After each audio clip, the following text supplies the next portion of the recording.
I've been homeless for about 20 years. You're out here homeless. Yes. It's what I'm able to do right now because I'm homeless, and you can't. In reality, you can't really have a real job when you're homeless. You don't have nowhere to take a shower. You don't have, you know what I'm saying? Or it's the reality of it.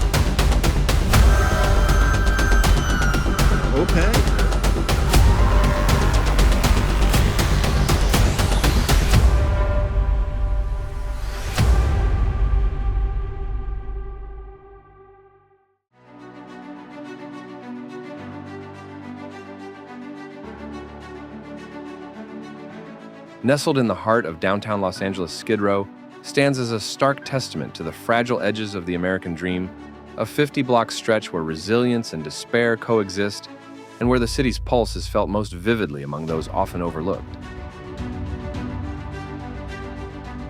Emerging in the late 19th century as a bustling industrial district, Skid Row gradually became a refuge for people swept aside by life's currents, struggling families, veterans carrying invisible scars, and dreamers whose paths diverted into hardship.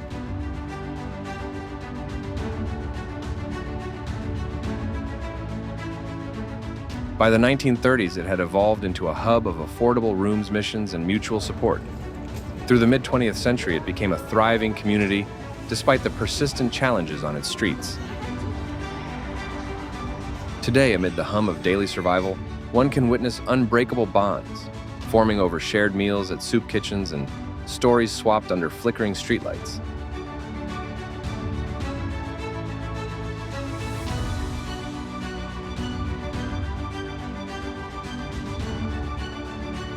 These moments prove that even in the harshest conditions, human connection blooms fragile yet persistent, like wildflowers breaking through concrete. But how did this once vibrant neighborhood become a symbol of struggle? What are the untold stories of the people who now call Skid Row home? These questions push us to explore not only present hardships, but also decades of systemic failures that have shaped this community. In the sections ahead, we'll uncover the struggles of Skid Row's residents, the policies that failed them, and the initiatives that offer glimmers of hope.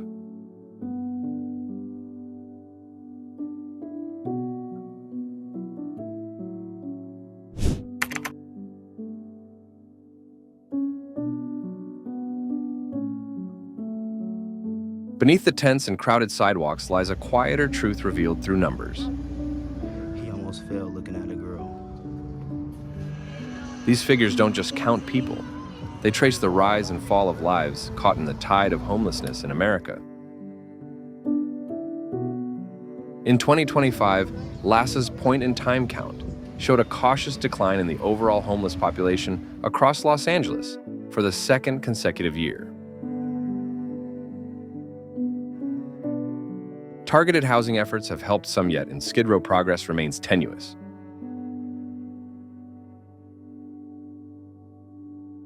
Roughly 4,400 people now reside here. While some improvement has been made, a 9% increase in the unsheltered population demonstrates how easily gains can slip away.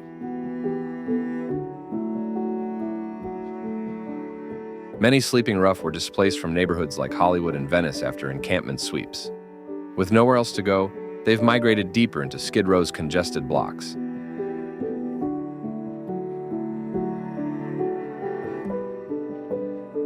About 40% of the unhoused here sleep entirely exposed without tents or cover vulnerable to harsh weather, violence, and disease.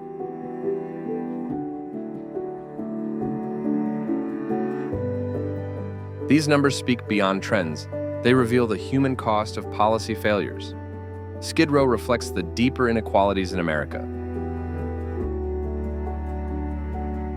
Black residents, just 8% of Los Angeles County, make up more than half of Skid Row's homeless population, a legacy of redlining and economic exclusion.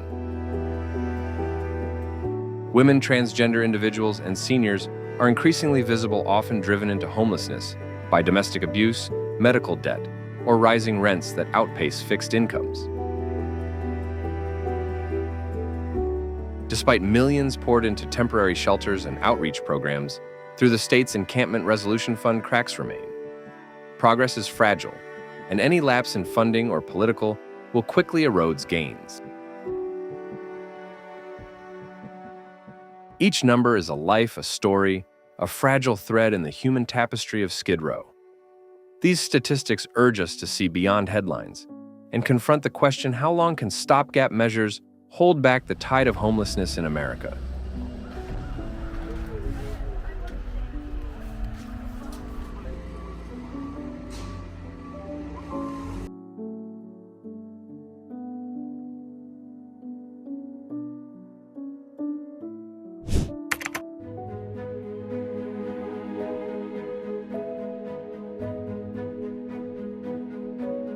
Statistics may be precise, but they conceal the heartbeat beneath the quiet struggles and faint sparks of hope defining life on Skid Row. Here, the unhoused aren't faceless crowds. They are individuals whose lives interweave into a fragile story of survival.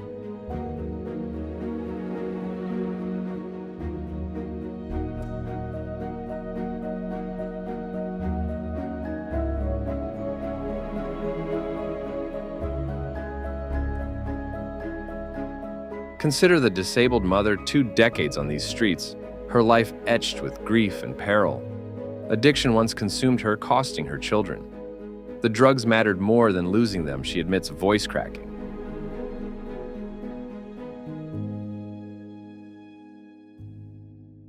I've been on Skid Row for 8 years, and I've been out here looking for him since then. I was trying to get in drug programs and straighten my life out and get things right, but I couldn't, I failed. And so they took him away from me. That's what happened. I went away to use the drugs, and I was about to lose my kids, and when I came back, I lost them. Yeah, and I knew I was about to lose them, but the drug was more important than losing at the time, and now I regret it. Now she sifts through old records and faint leads, chasing the dream of reunion. A slipped disc makes every step agony, and each night she ties her walker to her arm with a tattered sleeping bag, her only protection against thieves. Then there's Luke, whose fall from stability to despair was swift. Seeking family across state lines, he found doors closed and lifelines scarce landing in Skid Row.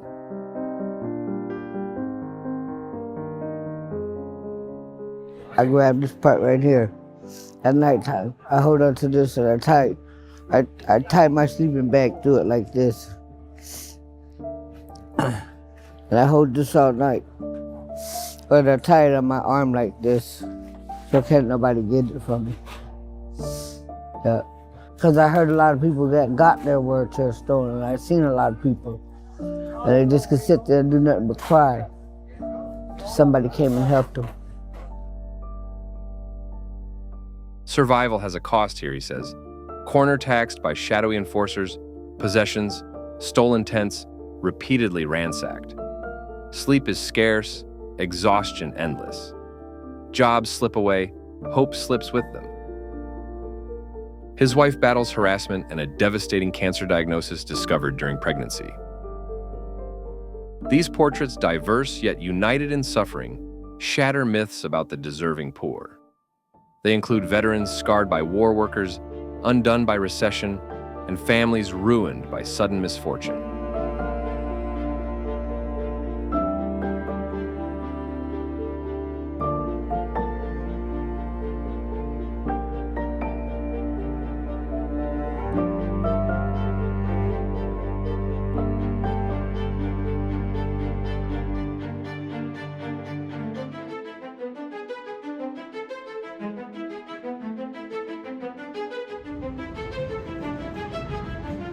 Days unfold in relentless rhythm, mornings jarred by garbage trucks, afternoons scavenging for scraps, nights lit by police flashlights. Yet small sparks endure a shared cigarette, a hand-painted mural reminders of human connection. This is homelessness in America, not a single tragedy, but a fractured mosaic, each shard reflecting society's unraveling.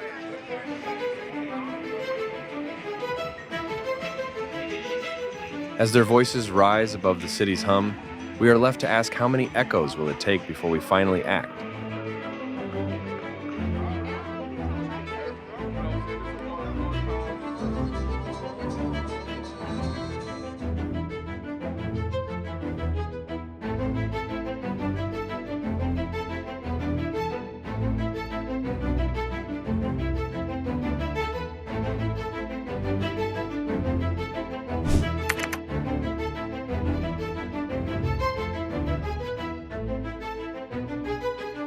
On Skid Row, addiction isn't just a chapter in the story, it often writes the entire narrative, shaping lives and eroding futures every single day.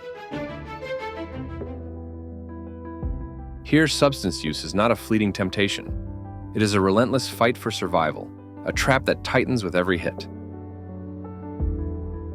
Fentanyl-laced opioids dominate the streets, now claiming more lives than car accidents in Los Angeles. Roughly 1 in 3 people living on Skid Row regularly use drugs or alcohol. Among those who return to homelessness after brief stays in shelters, that figure climbs even higher. Addiction is both cause and consequence. People use drugs to numb pain, yet those same drugs keep them trapped outside, unable to escape the cycle.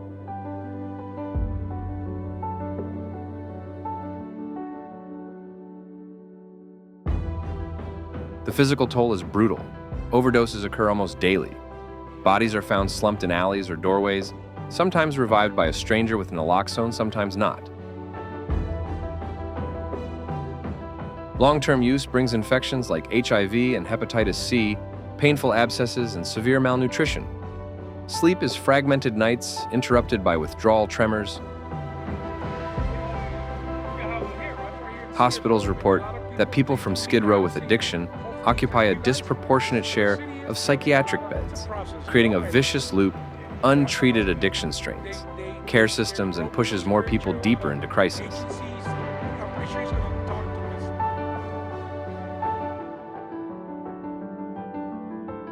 But the deepest wounds aren't physical. Addiction tears families apart, erodes trust, and isolates people until loneliness becomes their only companion.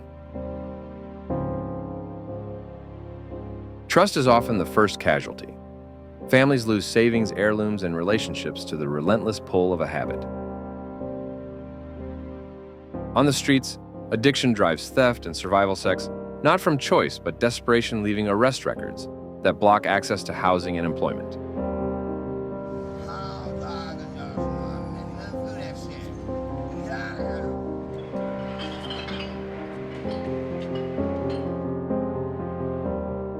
One man's story illustrates how quickly the slide begins.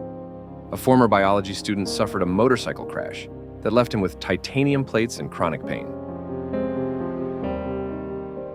Prescribed opioids for relief, he became dependent, and eventually the drugs consumed his life. Now he lives in constant fear of withdrawal, his legs swollen and infected from repeated injections.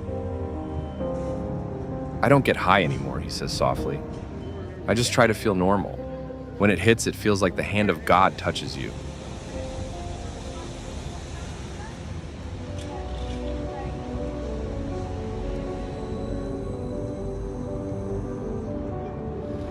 Addiction on Skid Row is a poisoned promise.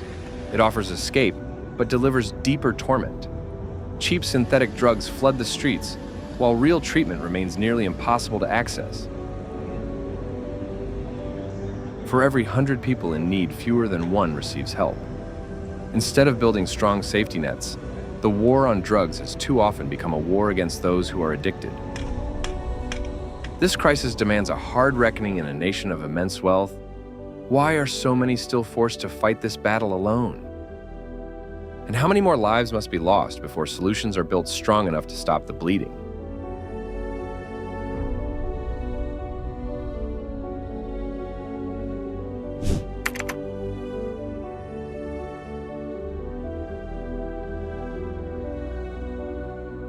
Behind the tents and crumbling sidewalks of Skid Row lies a deeper story, one of fractures in America's foundation.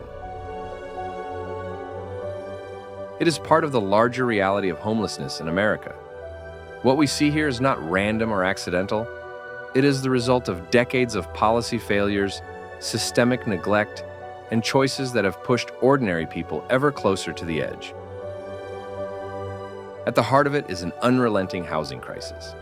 In 2025, the median rent for a one-bedroom apartment in Los Angeles hovers around $2,500, swallowing entire paychecks.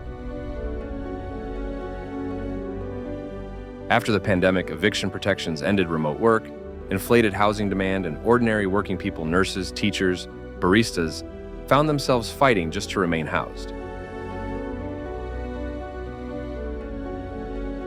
Federal housing aid moves slowly and is limited.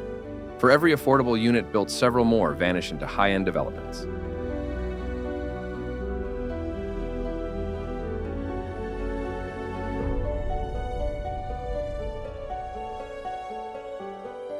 But housing is only part of the story.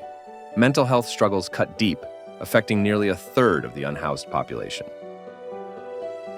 The closure of psychiatric hospitals decades ago, paired with today's long therapy waitlists, left a gap that has never been filled.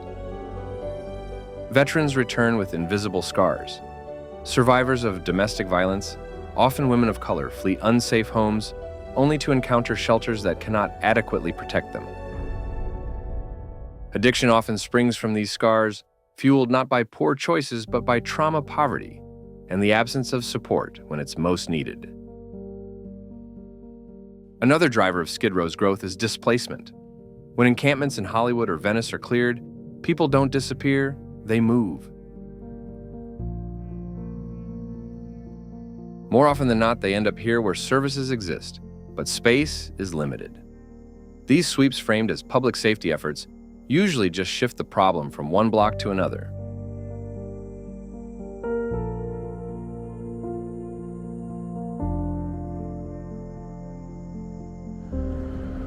Policy failures thread through every layer.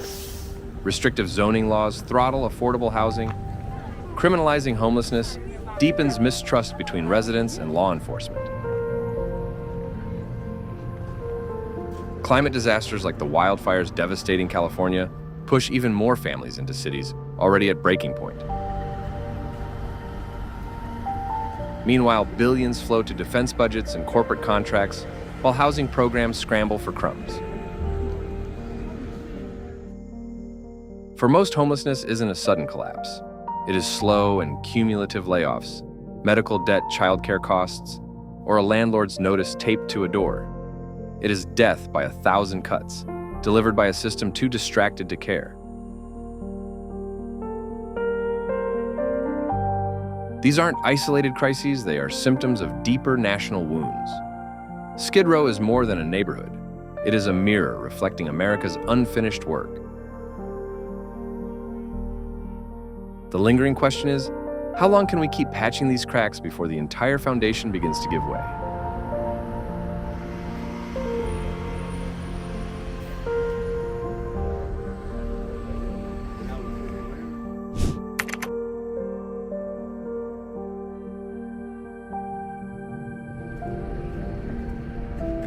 Amid the daily struggle, there are glimmers of hope breaking through the darkness. On Skid Row, the Housing First model has moved from theory into practice, treating stable housing not as a reward, but as the foundation for recovery. One notable success is California's Encampment Resolution Fund, which invested $60 million into clearing camps and placing people into safe, supportive housing. By 2025, nearly 2,000 individuals had transitioned into temporary shelters, while almost 1,000 secured permanent homes. These aren't just numbers, they are families, reunited veterans, sleeping indoors for the first time in years, and individuals receiving the second chance they so desperately deserve.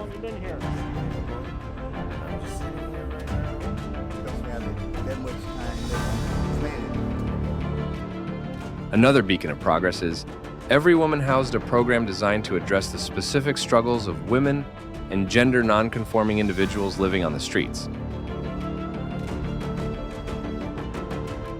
Since 2021, it has placed over 1,200 women and 140 families into stable housing, keeping countless children out of foster care. Local leadership has also stepped up. Under Hilda Solis, the LA County Board of Supervisors has helped thousands move into both permanent and interim housing pairing shelter with mental health care, job training, and harm reduction services. Mobile clinics now deliver methadone clean supplies and medical care directly to encampments, while outreach workers act as lifelines connecting people homeless in America to stability.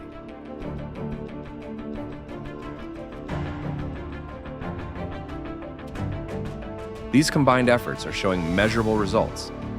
RAND's 2024 LA Leads Survey recorded a 14% overall drop in homelessness, with a 22% decline in unsheltered homelessness within Skid Row. Legal advocates like the Inner City Law Center have challenged harmful policies in court-winning injunctions to halt destructive sweeps and give residents time to secure housing. These victories prove that when funding community engagement and compassion intersect, transformation is possible. As Hilda Solis has said, each home built is a victory over the darkness. Still, the question remains, will these rays of hope continue if funding dries up and political will fades?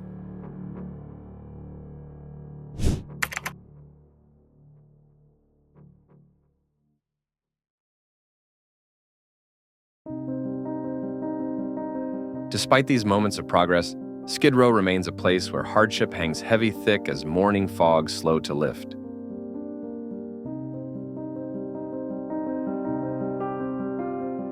Increasingly, people sleep entirely exposed without tents or tarps for protection.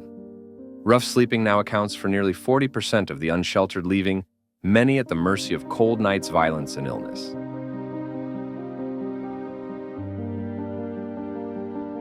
Life here is merciless, frostbitten hands and unexpected chills, assaults under dim streetlights, and quiet deaths from neglect. The 2023 collapse of the Skid Row Housing Trust, once a lifeline for supportive housing, sent shockwaves through the community. Financial mismanagement left hundreds of beds in limbo, exposing how fragile nonprofit safety nets can be when they rely on unstable funding and cumbersome bureaucracy. External pressures continue to mount. Encampment sweeps in Hollywood and Venice push more people towards Skid Row, straining already limited services. Agencies often operate in silos, hoarding data and failing to coordinate, leaving outreach teams to navigate blind. Meanwhile, sweeps erase what little stability exists. Tents flattened, belongings destroyed, lives scattered overnight.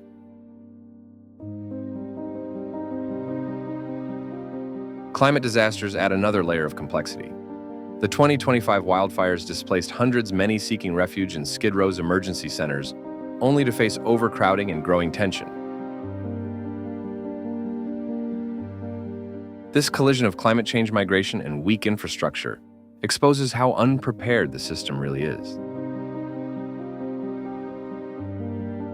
Frustration simmers on the streets. Housing's the root, an older man told the LA Times. Not these sweeps that scatter us like roaches. A young Latina day laborer shared a similar frustration. They offer help with one hand and handcuffs with the other. Their voices cut through the noise, showing that Skid Row's challenges aren't only about tents or laws. They are the sum of missed opportunities and misplaced priorities. Underfunded eviction prevention, gentrification, driven by algorithms, and the criminalization of poverty, continue to trap people homeless in America in a vicious cycle. One question lingers: if we've seen progress, why do nights in Skid Row still feel so endless? Conclusion. The future of Skid Row is far from predetermined. Real change begins when reflection turns into action, when the plight of people homeless in America is recognized not as an unfortunate inevitability, but as a solvable crisis. Change happens when housing is treated as a fundamental human right, not a reward to be earned, and when compassion replaces punishment as the guiding principle for policy and community engagement. Expanding affordable housing is just the beginning. Ending the criminalization of poverty, investing in mental health services, addiction treatment, and education, and using technology responsibly to coordinate resources can create lasting impact. These are not abstract ideals. They are concrete steps that can give people a real chance to rebuild their lives. Communities, policymakers, nonprofits, and individual citizens all have a role to play. Every small action, from volunteering at a shelter to advocating for systemic reform, contributes to a collective effort capable of turning the tide.